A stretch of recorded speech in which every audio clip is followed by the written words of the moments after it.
Hi, welcome to part two. Thanks for joining me. Um, in part one, we just had I did a brief introduction to predictive processing and the two books that I'm sort of basing these videos off: Surfing Uncertainty by Andy Clark and The Predictive Mind by Jakob Howe. And in that first video, we're just talking about how the brain, under this theory, the brain is seen as an inference machine. It's seen as something that's constantly making predictions and updating models that it has about the causes out there in the world. And I alluded to the mechanism in this video. I'm going to talk a little bit about how the brain actually does this. So I'm not a mathematician, but I'm going to do sort of a brief introduction to Bayes' theorem, as is explained in the book, because it's important to understanding predictive processing. So predictive processing posits that the brain utilizes a method that uses Bayes' theorem to update the probability of a hypothesis about the causes out there in the world as more evidence becomes available. So I'm going to run through sort of like an example in the way that it was explained in The Predictive Mind, to kind of understand a little bit about Bayes and how why it's important and why it's useful to know about this. So imagine you are a person trapped in a box or just a house, just a wooden house. You're in the room and you hear a loud but muffled, ambiguous sound. Now this sound is the evidence. Okay, you can come up with a number of hypotheses straight from the start. It could be your neighbour that's come round, he's knocking on the door. It could be a football kicked by some children. It could be a tree that's fallen against the wall, or it could be, this outlandish sort of idea of a small UFO that's crashed into the house. So there's many things that it could be.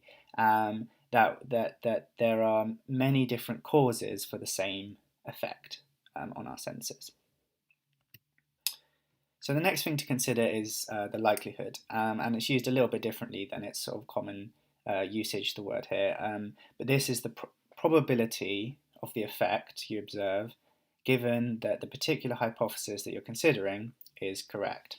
So in this case, a UFO landing and hitting against the house or a tree might actually have quite a high likelihood, because the UFO or the tree would actually sound very much like the muffled sound that you heard. So it's basically a way of considering the probability that the effect that you hear could actually be caused by your hypothesis, if your hypothesis was correct. The next thing to consider is the prior probability. So this is a subjective estimate of how probable each one of your hypotheses are, independently of the effects that you're currently observing. So, in this case, the neighbour coming around and knocking on your door, or a football being kicked, seems much more probable as an event that could occur, regardless of whether that was, like the sound that you heard. These are things that we know from our previous experience are events that are more likely than the others, more probable than the others.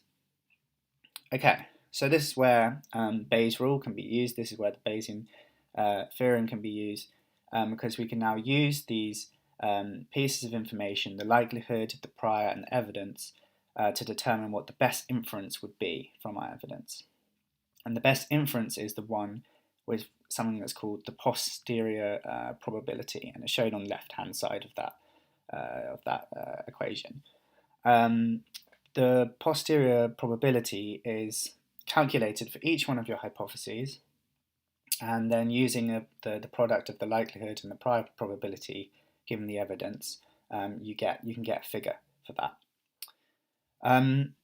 So in our example, we'd probably say something like, if we actually run the numbers through these, that the football kick or something could be the best inference, combining the likelihood and the prior.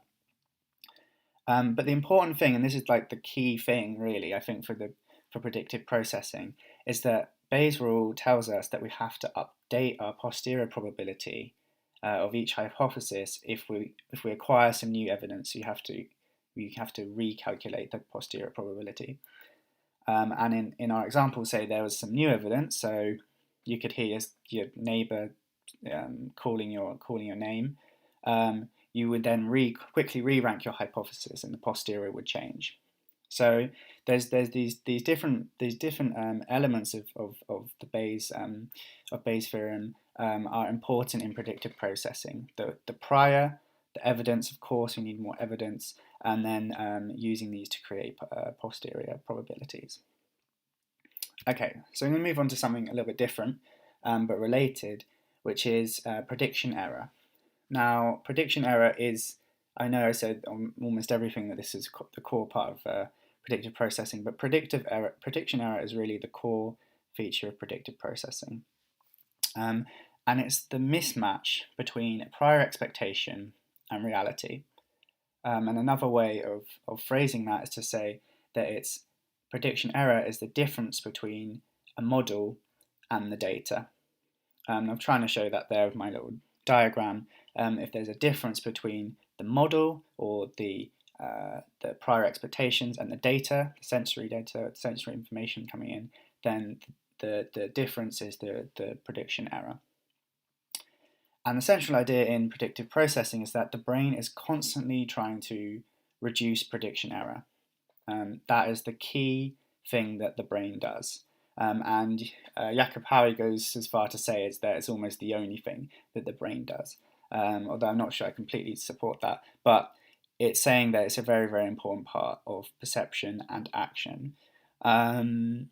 So yeah, in reducing the prediction error, by reducing the difference between the model and the data, you can make better, more accurate inferences about the causes in the world.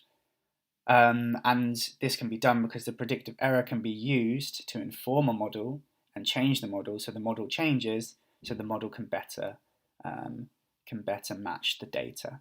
So it's this sort of active, this active element that we're talking about. The brain is making predictions, it's receiving information, it's revising its predictions to match the data. Okay, so I'm going to leave it there for now, and then in the next video, I'm going to talk about how this prediction error can be used in what's called the perceptual hierarchy, and have a little look at sort of how this might work on a more concrete neuroscience level.